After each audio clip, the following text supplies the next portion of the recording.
How's it going, class? This will be the first lesson for Outdoor Education 438, and today we'll be talking about the core concept, which is safety. So, to start things off, I'd just like to say this will be one of the most important lessons of the semester, talking about safety. Before you partake in any sport, I believe being safe is one of the most important things. And from this lesson, you can expect to gain new and relevant knowledge relating to ski touring safety. So once this lesson is complete, students will be able to recall important safety facts, describe and identify the importance of backcountry safety. They will be able to demonstrate important safety techniques, identify safety tools, design their own rescue scenarios, and compare different approaches to safety. And this is just a little incentive for any students out there who feel that they have sufficient knowledge relating to concepts of this lesson. And they have the ability to gain bonus points on their assignment if they make themselves available for questions from other students.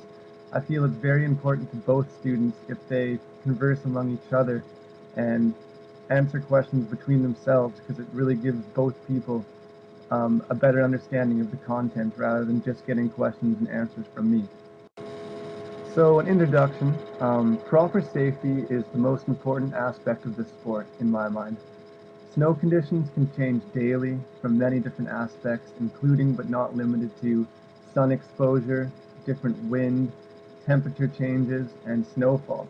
There's lots of different things that can affect the snow quality leading to avalanches, so it's important to understand these before hitting the slopes. Before going out and partaking in this activity, there are some very important things that you should have with you in order to ensure safety.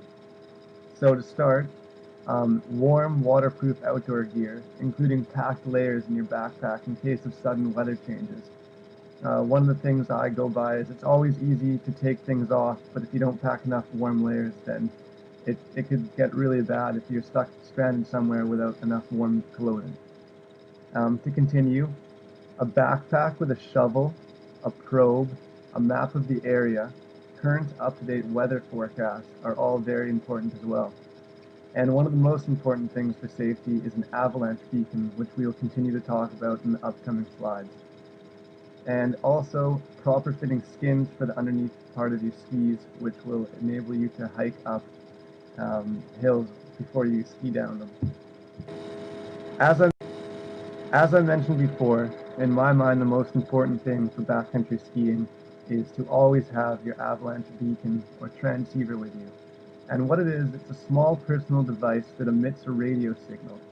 It allows people to pinpoint you if you're buried by snow. So if you found yourself in an avalanche and you get buried, people who are skiing with you have the ability to find you by tracking you from their avalanche beacon. The important steps of this device are to first, and most importantly, make sure the power is on, which seems pretty trivial, but it's a lot of things people forget to do. Also, having sufficient battery power before leaving on a trip is very important as well, because if you somehow run out of battery and you get buried, it's nearly impossible to find you in the right amount of time.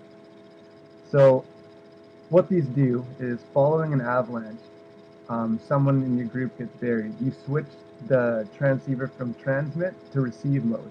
This allows the radio direction finding device to search for signals coming from the other skier's transmitter beacons who may be trapped. So once it's safe to do so, you switch to receive mode, and you'll be able to track the path of the person's beacon, hopefully locating them in a timely manner. This right here is just a simple diagram demonstrating the best ways to search for someone who gets buried by an avalanche. As you can see here, this is a slide path right here. And if you have multiple searchers, demonstrated here, you separate yourselves and go down a straight line going back and forth until you find a signal, lock onto it, and go down. This, for a single searcher, which is a little bit